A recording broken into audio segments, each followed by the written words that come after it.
2023 Cadillac Escalade V. Power and money. Cadillac has done to the Escalade something it should have done nearly 2 decades ago: give its full-size SUV the V treatment. Admittedly, the ethos of the American luxury brand's performance arm has become somewhat muddled in recent years. What with the V lineup now split between tamer V-badged models and full-on V Blackwing high-performance variants, such as the 10 best winning CT4 V Blackwing and CT5 V Blackwing. We certainly won't call the Escalade V tame, as it packs a 682 horsepower wallop from a supercharged 6.2-liter V8, a hand-built mill that's closely related to the 668 horsepower supercharged V8 found in the CT5 V Blackwing, though the engine in the SUV trades the sedan's 1.7-liter Roots-type blower for a larger 2.7-liter unit.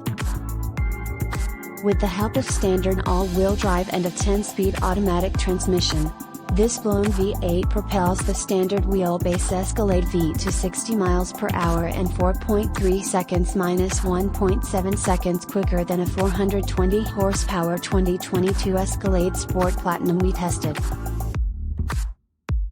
A tap of the model's V-mode button in front of the shift lever activates this boat's highest dynamic settings and engages its launch control feature, which holds the engine's revs at around 1,500 revolutions per minute when the driver has both pedals mashed to the floor. Lift off the left pedal and the immediate acceleration provided by the torque-rich V8. Cadillac claims 80% of the Escalade V's 653 pound-feet of torque is available from 2,000 revolutions per minute, is akin to the initial surge of a moderately powerful electric vehicle. Unlike an EV, though, the subtle whine of the Escalade V's supercharger and the raucous wail of its active exhaust system bring a symphonic quality to its straight-line acceleration. Even at idle, the V's quad pipes emit a menacing burble. Stealth mode does let you quiet things down for the school pickup lane. At speed, the system exhales with loud crackles and pops when you abruptly lift off the accelerator. Flat-footing this 6,290-pound SUV results in 85 decibels of mostly exhaust noise entering the cabin. That's 10 more decibels than an Escalade Sport Platinum, which sounds roughly twice as loud. Yet, like the aforementioned Sport Platinum, just 66 decibels of sound finds its way inside the V at 70 miles per hour. Cadillac also altered the Escalade's suspension and braking systems for V-duty. Tweaks to its air springs and adaptive dampers lessen this elephantine SUV's body motions with little sacrifice to its ride quality.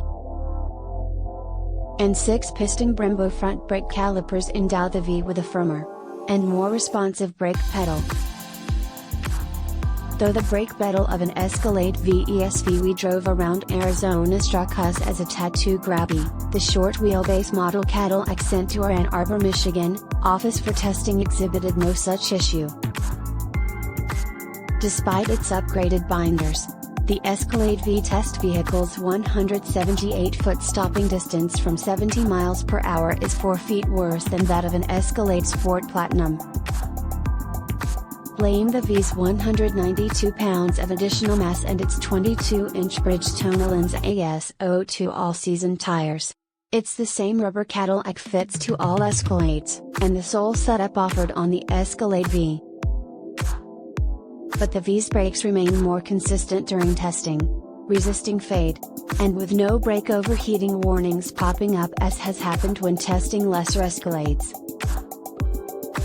While the V treatment does make for a better handling Escalade, which in standard form wheel brand is already one of the more athletic examples of its kind, the enjoyment that comes from being behind the wheel of this body-on-frame Cadillac still falls short of that offered by unibody competitors such as the Mercedes-AMG GLS 63 and the BMW Alpina XB7. Both of those quicker and nimbler Germans hit the mile-minute mark in under 4 seconds and are available with sticky summer tires from the factory. No surprise.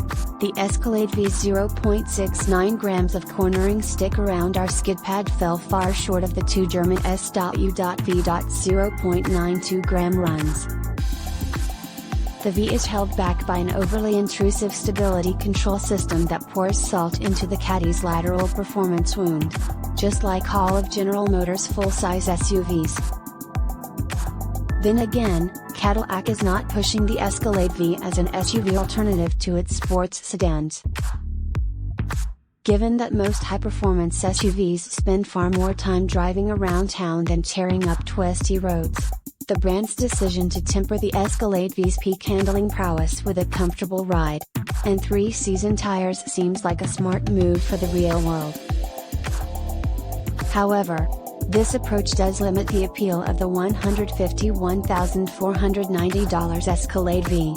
Add $3,000 for the ESV model, when a less powerful yet similarly equipped Escalade Sport Platinum is some $40,000 less.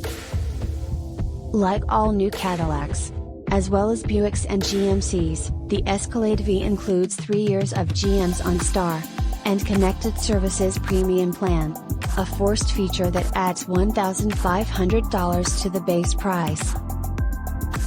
Sure, the Sport Platinum lacks the V's supercharged thrust and sound, but those qualities are largely irrelevant when you let GM's Super Cruise hands-free driving assist, which is available on both Escalade V models, take control of the steering, brakes, and accelerator on certain divided highways.